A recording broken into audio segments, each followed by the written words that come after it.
Hi everyone, welcome to the poster number 222. My name is Tiberiu and I'm the coordinator of the validation lab at the Leiden University Medical Center. Here I would like to talk about sustained muscle function improvement after single in vivo dose of antibody oligonucleotide conjugate from now referred as AOC in the MDX mouse model for Duchenne muscular dystrophy. As you know, Duchenne muscular dystrophy is a fatal neuromuscular disorder which affects around 1 in 5,000 male birds, which is being characterized by progressive muscle wasting. Therapeutic approaches for DMD focus on restoring the dystrophin or targets the secondary pathology of muscle damage such as wasting, inflammation, and tissue remodeling. One of the approach relates to exon skipping technology, which can reframe the mRNA transcript, which will allow synthesis of the shorter but partially functional dystrophin protein. Have been already 4 compounds that receive approval of ATA. However, these AON-based therapies restore dystrophin levels only weekly, and there is still high unmet medical need for development of more efficacious dystrophin restoration therapies.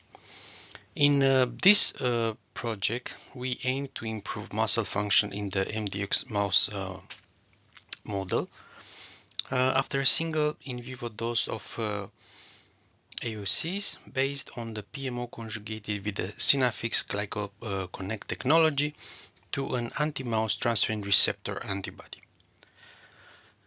In this figure, it's explained how the GlycoConnect technology works, which enables site-specific ADCs without antibody engineering. And then on the right panel is depicted how GlycoConnect antibody oligonucleotide conjugates are present and enable the AOCs with the tailored stereochemistry. In this case, it's 1 to 4, meaning that 1 transferrin receptor to 4 AOCs. Now, in our method, we use the MDX mouse models, which do not produce mouse dystrophin, and exon skipping can destroy the dystrophin. We use several groups, wild type, and MTX mice, which receive saline, AOC1 and AOC2. AOC1 we used at 2 doses level, and they had the GlycoConnect technology, whereas the AOC2 in 1 dose, that was the benchmark and was generated through standard stochastic cysteine conjugation after reduction of the interchain disulfides. Now, as I mentioned, mice as above mentioned groups received a single injection.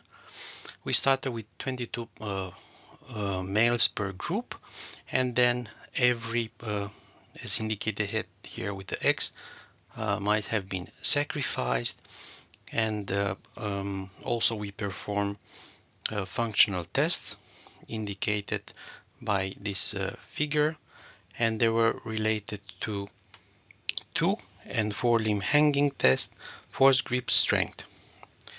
What we did at the endpoint tissue collection, where we collected muscles such as gastro, diaphragm, and heart.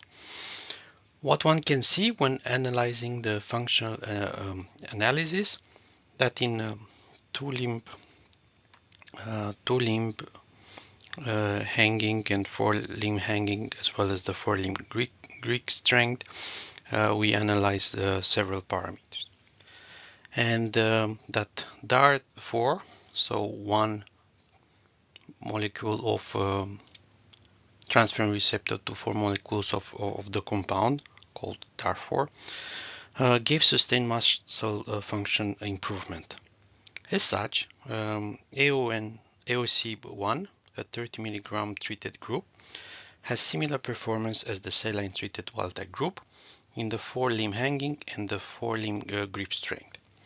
Also, a single intravenous dose of AOC1 and 2 both administered at 10 mg per kilogram, showed improvement efficacy over the saline treated MDX group in the 2-limb here and the 4-link grip strength. Furthermore, when looking at the exon skipping levels, what has been shown that in gastrocnemius, the level were up to 70% and as well in the diaphragm, whereas in heart, they were like up to 40% 3 weeks after the single dosing of AOC1, and that at the dose of 30 mg per kilogram. For the AOC1 and AOC2, administered at 10 mg per kilogram, they had this comparable efficacy of exon skipping in gastrocnemius, diaphragm, and heart. Furthermore, 3 weeks after single dosing of AOC1 at 30 mg per kilogram, we observed dystrophin restoration level at up to 30% in the gastrocnemius and diaphragm and up to 15% in the heart. AOC1 at 10 mg per kilogram showed high levels of dystrophin production in the gastrocnemius and heart, and similar effect in the diaphragm tissue when compared with the AOC2. Altogether, our data suggests a sustained muscle function improvement, increased level of exon skipping and dystrophin protein restoration in the MDX mice when the AONs are conjugated to an antibody using GlycoConnect technology. If you are interested in our work and would like to know more, please don't hesitate to contact me or our group by scanning this QR code. Thank you for stopping by. Bye-bye.